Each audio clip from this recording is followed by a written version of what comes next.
आप पूर्व जन्म के पुण्यकर्मी प्राणी हो, उनको मनुष्य जीवन मिला है, तो वो आज भी भक्ति की कसक आप में विद्यमान है, आप भटक रहे हो। और कुछ ऐसे व्यक्ति हैं, एक ही घर में एक तो इस ज्ञान को सुनते ही भाग लेता है और दूसरे को समझाने की चेष्टा करते हैं तो भी वो नहीं मानते हैं, विरोध करते हैं। तने देवी देवता छोड़ दिए, तने बैठा बैठा दिया है, देवता रुष्ट हो जाएंगे, ये हो जाएगा, नुकसान हो जाएगा, या वो भक्ति करते ही नहीं है। तो इसका कारण बताया परमात्मा ने। कबीर साहब कहते हैं, सठ दल दोनों दीन का, दिल में दोष न धार, सतगुरु का कोई एक है, यू काल का सब संसार। जैसे कोयल जो होती है, ये कोयल अपना अलग से घोंसला बनाकर अंडे नहीं पैदा करती, क्योंकि अलग से वो अंडे देती है तो कौवे उसको खा जाते अंडों को। वो ऐसे सूझबूझ से अपना काम निकालती है। जो मादा काग कौवी कहीं अंडे उत्पन्न कर देती है, उस ताक में रहती है, और जब वो कभी बाहर जाती है अपना आहार करने के लिए, चुग्गा चुगने के लिए, तो पीछे से उसी के घोंसले में अंडे उत्पन्न कर देती है। अब वो कभी वापस आती है तो वो 2 के स्थान पर 4 अंडे पाती है, लेकिन वो समझ नहीं पाती है तेरा कौन सा है, दूसरा कौन सा है। तो उन सभी को वो उसको परिवरिश कर देती है, उनसे बच्चे निकाल देती है, और उनमें उसका अपना सा मोह हो जाता है। और वो कोयल सामने देखती रहती है, उनके आसपास रहती है कि कब ये बच्चे उड़ने योग्य हों और फिर इनको मैं साथ ले जाऊं। जब वो देख लेती है कि ये बच्चे कुछ दूर तक उड़कर वापस आने लगे हैं, तब दूर वृक्ष पर बैठ के अपनी बोली बोलती है, कुहू कुहू की। जो कोयल के बच्चे होते हैं वो उस आवाज से प्रभावित होते हैं और ऐसे चारों तरफ देखते हैं, उस आवाज के साथ वो खींचे चले जाते हैं। और जो काग वाले होते हैं उनका असर भी नहीं होता, वो अपने बैठे ऐसे ही, वो उड़कर चल पड़े कोयल वाले, काग वाले वहीं रह गए। अब कभी दौड़ती है, उड़ती है पीछे पीछे उनके साथ कि मेरे बच्चे गए, तो कोयल और दूर चली जाती है, कुहू कुहू करती हुई उड़ती हुई, तो बहुत दूर निकल जाती है। कभी वापस आ जाती है कि कहीं पीछे ये बच्चे तो गए सो गए, कहीं पीछे वालों को हानि ना हो जाए, उनको छोड़कर वह वापस आ जाती है। तो कोयल वाले बच्चे अपनी माँ की बोली पहचान कर उसके साथ चले जाते हैं और काग वाले वहीं रह जाते हैं। घर घर के अंदर आज ऐसी स्थिति हो चुकी है।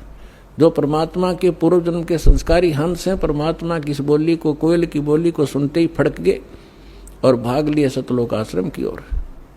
और वो भी अगर छाने नहीं हुए हैं, अभी समझन जोगे दो शेष रह रहे हैं, ये भी हो सकता है, तो वो भी अगर कोयल के होंगे तो अवश्य सतलोक आश्रम बरवाड़ा में आना पड़ेगा उनको।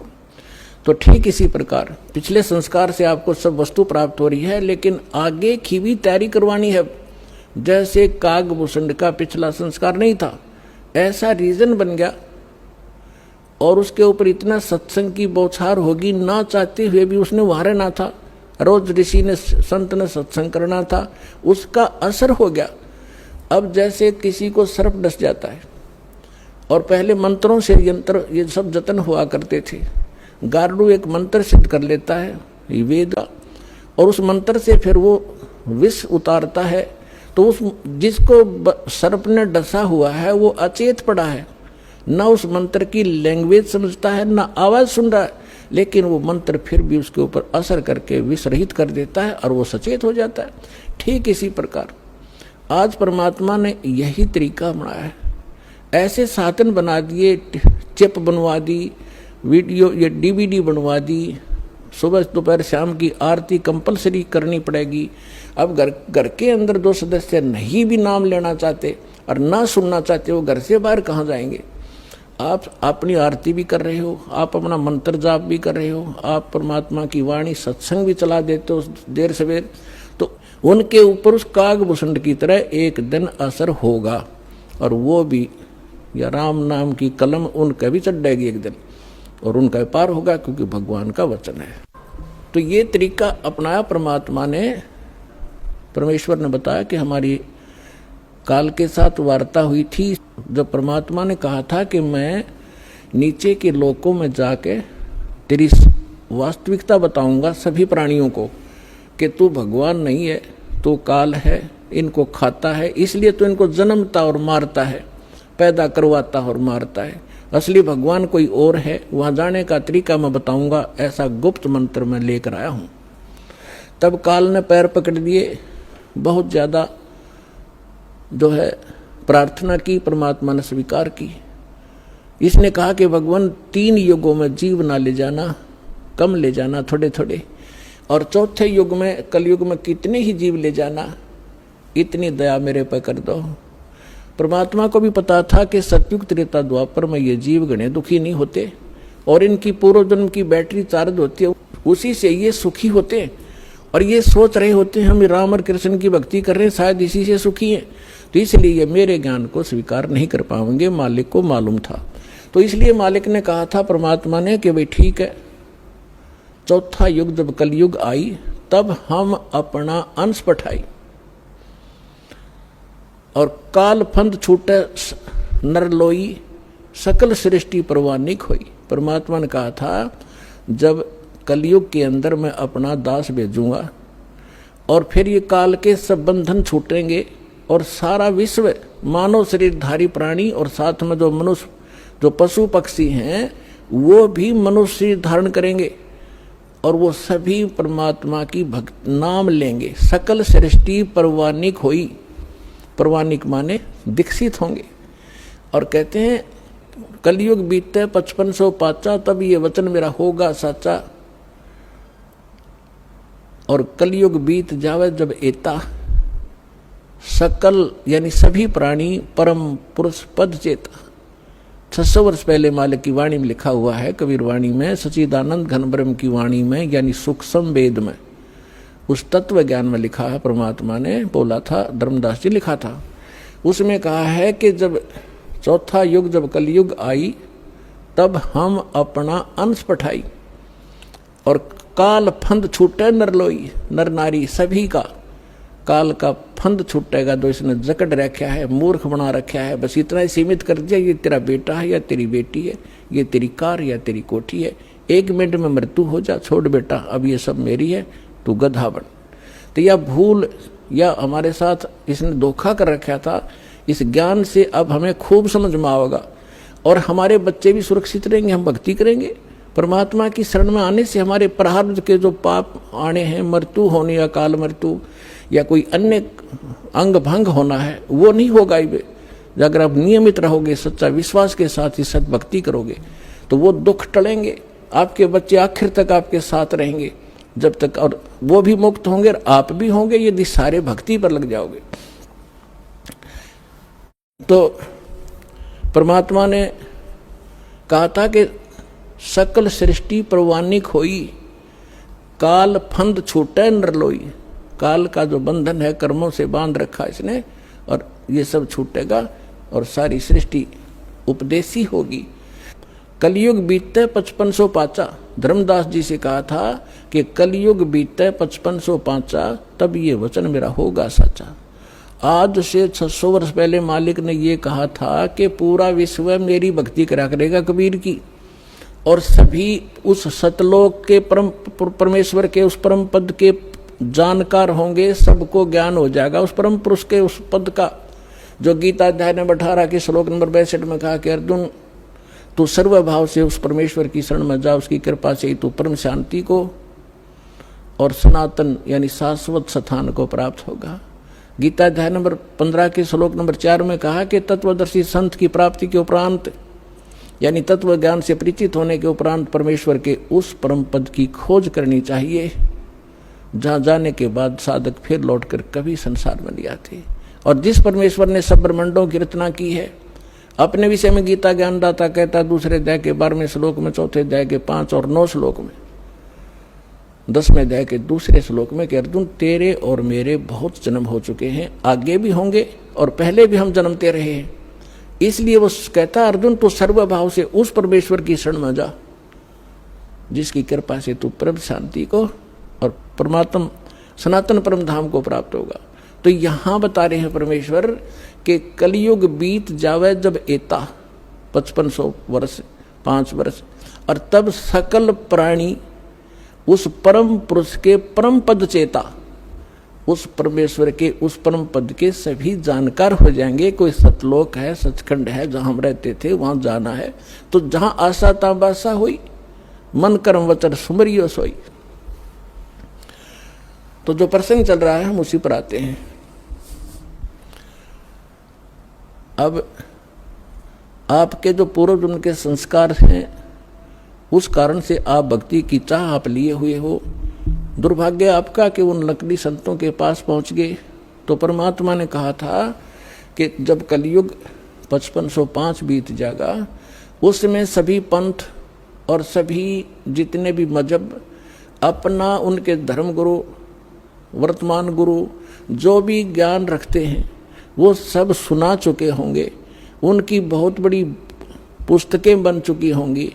उसके बाद मेरा दास जाएगा और उन्हीं सदग्रंथों को, जिन सदग्रंथों पर प्रत्येक मानव आधारित है, जो भी जिस मजहब धर्म से संबंध रखता है, उन्हीं से यथार्थ ज्ञान उनके रूबरू करेगा।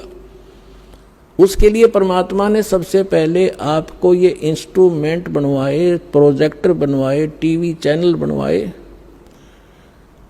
दास आपको तो अब समझ में आएगी कि ये क्या हो रहा है, और आपको इतना तो ज्ञान है कि आज से 10-12 वर्ष पहले इनका नामो निशान नहीं था, और पीछे जाओगे तो किधर सोच भी नहीं थी कि ये ऐसे इंस्ट्रूमेंट बनेंगे। यदि मानव बना सकता तो बहुत पहले बना लेता इसको। ये परमात्मा का दिया हुआ ज्ञान बुद्धि है, पूरा विश्व उसके बालक हैं।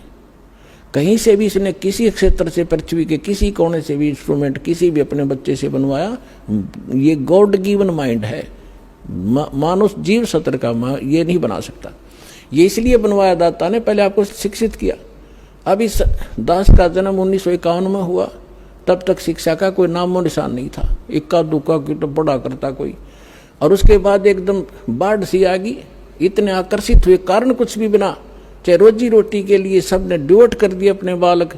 20-20 वर्ष तक बेटा बेटी पढ़ो पढ़ो, और मालिक ने दया करनी थी कि इसका सदुपयोग करेंगे। फिर ये इंस्ट्रूमेंट आपके सामने है, सदग्रंथ आपके रूबरू कर रहा दास, और उनका निष्कर्ष निकाल के परमात्मा के ज्ञान से तोल रहा है। तो इस मानुष जीवन का मूल उद्देश्य यही है कि आप भक्ति करके यहाँ से पीछा छुटवाओ, और जिस परिवार को आप सुखी और धनी देखना चाहते हो वो भी भगवान से ही हुआ करता है। भगवान आपको दोनों काम करेगा, यहाँ भी सुख देगा और मोक्ष भी मिलेगा। अब ऐसा कौन अनजान होगा जो इस अवसर ने चूकेगा? अब सभी इस बात को स्वीकार करेंगे। तो प्रसंग अब चल रहा था कि हम जब सतलोक से आए, हम धनी थे भक्ति के। इस काल भगवान ने अपने ऊपर रेस्टोरेंट बना रखे हैं, स्वर्ग महास्वर्ग।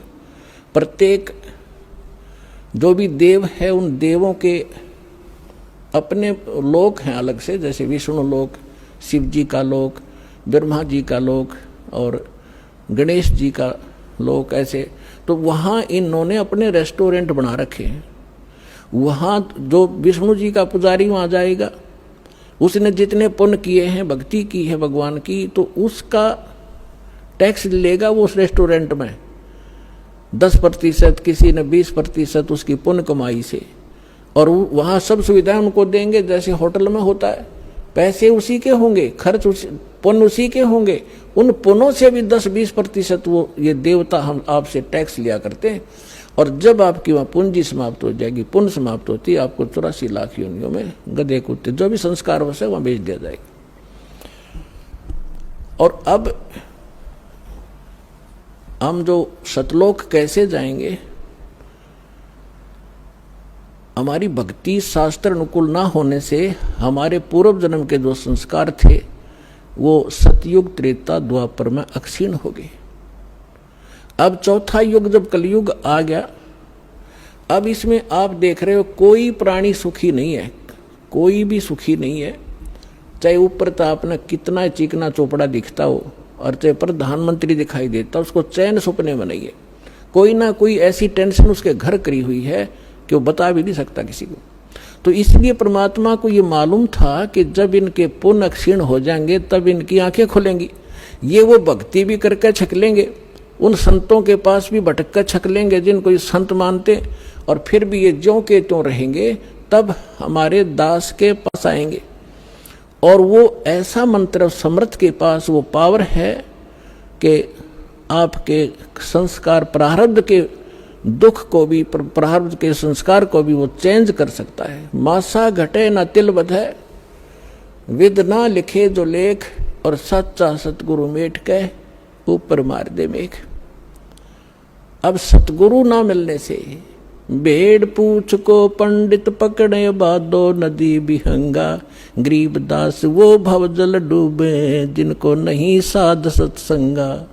कबीर इस संसारे को समझाऊं के बारे, ये पूछ पकड़ के भेड़ की और उतरा चावे पारे। साधना तो नकली कर रहे हैं और इंतजार कर रहे हैं सुख होने की और मोक्ष की।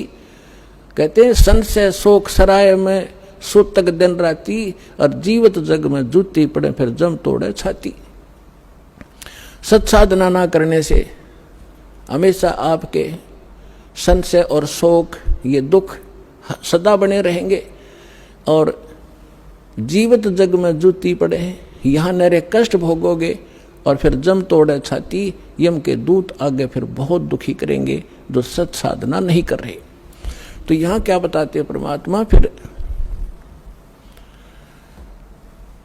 अब जो साधना आप कर रहे थे वो शास्त्र विरुद्ध थी, और जिन भगवानों पर आप सीमित थे वो भगवान कंप्लीट नहीं थे, वो स्वयं नाशवान है, उनकी जन्म मृत्यु होती है। लेकिन सतगुरु मिलने से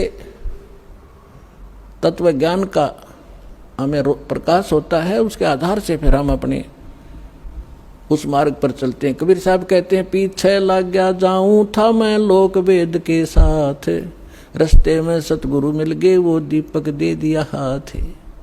लोक वेद दंत कथा जैसा सुना सुनाए ज्ञान से हम साधना कर रहे थे, उसी के आधार से हम चल रहे थे। हम अपने ऊपर उदाहरण देकर हमें समझा रहे कि पीछे लग गया दाऊं था मैं लोक वेद के साथ, रस्ते में सतगुरु मिल गए और दीपक दे दिया हाथ। ये तत्व ज्ञान रूपी टॉर्च दे दी, लालटेन दे दी। अब इसकी रोशनी में हम गड्ढों में, बोझड़ों में, कांटों में नहीं जाएंगे, इसके प्रकाश से हम सुमार्ग पर चलकर मंजिल पर पहुंच जाएंगे।